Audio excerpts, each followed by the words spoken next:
was December 31st, 2021. All over the world, people were filled with joy and anticipation, welcoming the new year with lights, parties, and resolutions. In Miami, Florida, a 19-year-old girl named Jasmine Carter was just as excited. It was a double celebration for her, New Year's Eve and her father's birthday. That evening, Jasmine hosted a small birthday gathering for her dad at their home.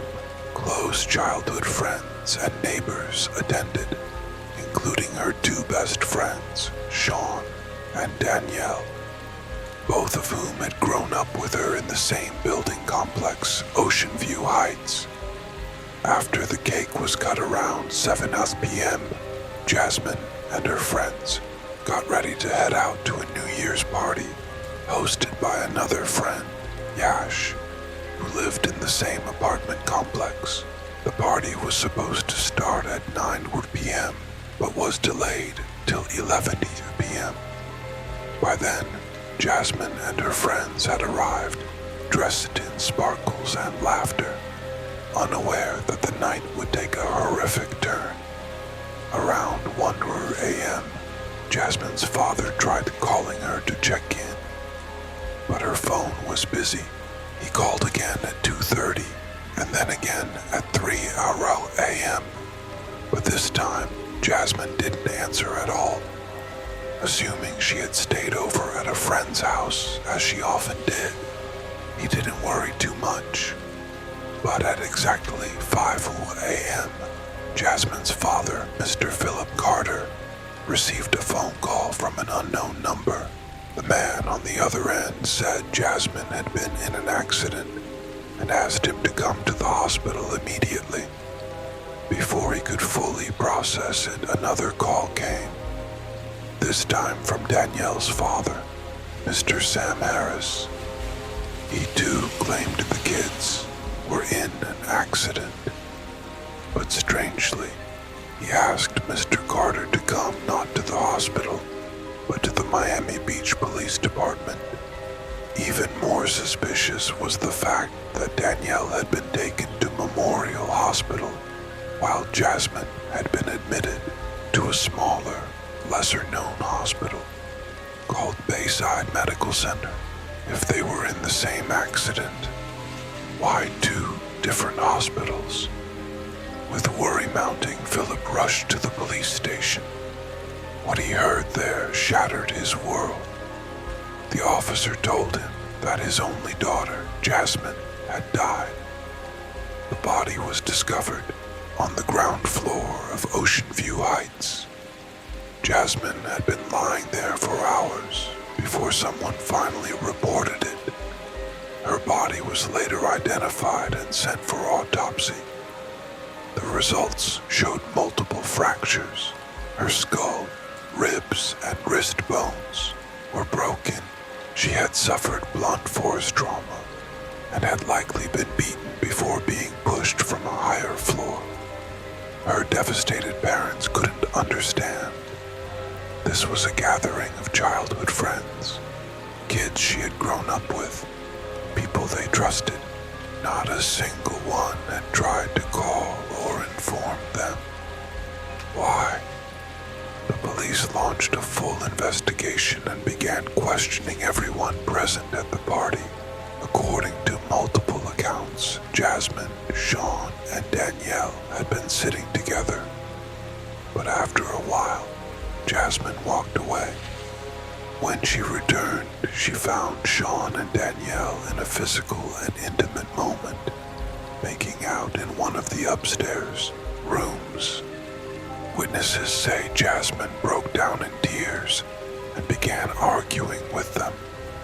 Some said that Sean was Jasmine's boyfriend, while others, including Jasmine's mother, denied it.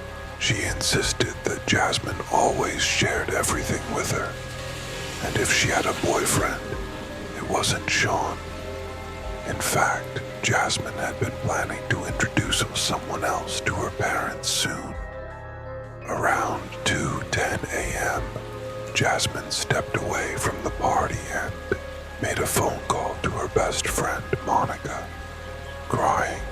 saying she felt betrayed, but didn't want to lose either of them as friends. That was the last anyone heard from her. At around 2:20 a.m., a few partygoers leaving the building saw Jasmine's lifeless body on the ground floor near the entrance. Blood was scattered in trails, and her phone was found shattered nearby. The forensic team later uncovered traces of blood, hair, and fingerprints on multiple floors, suggesting Jasmine had been physically assaulted at various levels of the building, possibly dragged, beaten, and eventually thrown. Sean and Danielle were arrested within days. During a search of Sean's apartment, the police found the shirt he had worn to the party, stained with Jasmine's blood. Both denied the allegations. They claimed Jasmine had been waiting for someone else at the party, a mystery boyfriend who never showed up. When he didn't come, she stormed off alone. They insisted they had no idea what happened afterward. Yet, the blood trail, the fractures, and the shocking silence of the other 13 people at the party raised serious doubts. Why didn't anyone hear screams? Why did nobody come forward? How was it that 15 people attended a party in a multi-floor building and not a single witness saw or heard what happened to Jasmine Carter? Was it truly Sean and Danielle? Or did someone else take advantage of the chaos that night? The case is still ongoing in the Miami District Court. Justice is pending, and Jasmine's parents continue to fight, not just for their daughter, but to expose a deeper truth. Because sometimes crime wears the face of friendship, and betrayal hides behind a familiar smile. The New Year's Eve basement murder of Emily Carson, a chilling true crime story. December the 31st, 2022, Chicago, Illinois. The world was ringing in the new year with hope, joy, and celebration. But in the quiet suburb of Glenview, a 19-year-old college student named Emily Carson was preparing for a New Year's Eve house party hosted by her childhood friend, Aaron Willis. Emily was excited. It wasn't just the last day of the year. It was also her father's birthday. She had celebrated at home with her parents, got a cake around 7 p.m., and left for the party at Aaron's place around 9 p.m. The event was low-key, just 15 close friends, all from the same neighborhood, people Emily had grown up with. Among them were two of her oldest friends, Aaron and Becca Lane. The party started late, around 11 p.m. Everyone was in good spirits. Music, laughter, drinks. Everything felt perfect. But as the clock struck midnight, something went terribly wrong.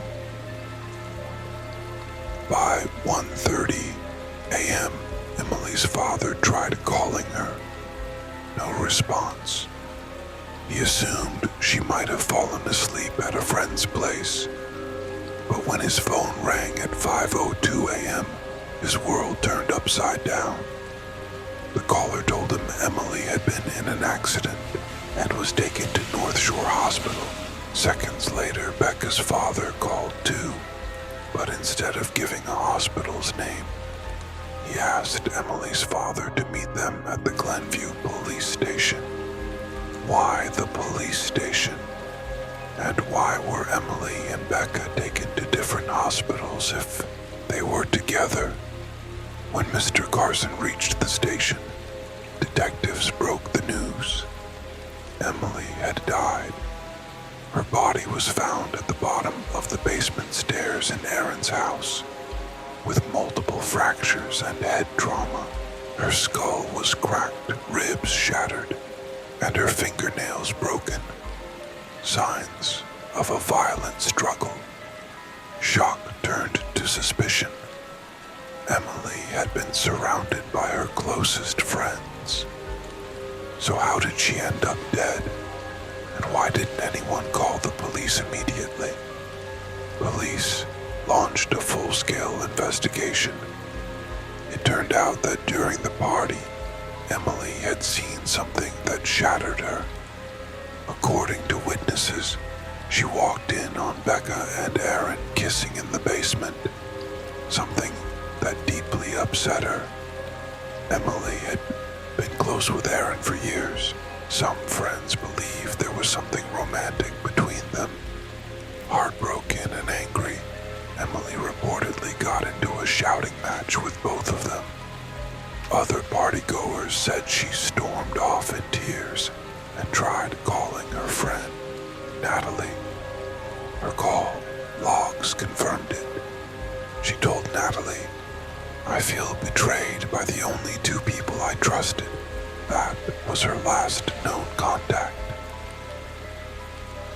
Around 2:15 a.m., a few guests leaving the party claimed they heard a thud from the basement, but assumed someone had dropped something. No one checked. Surveillance footage from a neighbor's home showed Becca and Aaron quietly leaving the house at 4:38 a.m. Police found Becca's sweatshirt stained with blood hidden in a laundry basket in her home. Forensics confirmed the blood was Emily's. Further analysis of the crime scene revealed drag marks on the basement floor. Emily's phone, which had been wiped clean, was found behind the water heater. Police arrested both Becca and Aaron. During interrogation, their stories didn't match. Aaron said Emily slipped down the stairs. Becca said she left before the argument, but forensic evidence told a different story. One of violence, panic, and cover-up. Was it a crime of passion? A jealous outburst gone wrong? Or something darker? To this day, the case remains in court. Becca and Aaron plead not guilty. They maintain Emily's death was an accident, but Emily's parents believe the truth is being buried, just like their daughter. And the most haunting question still remains. How can 15 friends be in one house and not a single one see or hear a murder?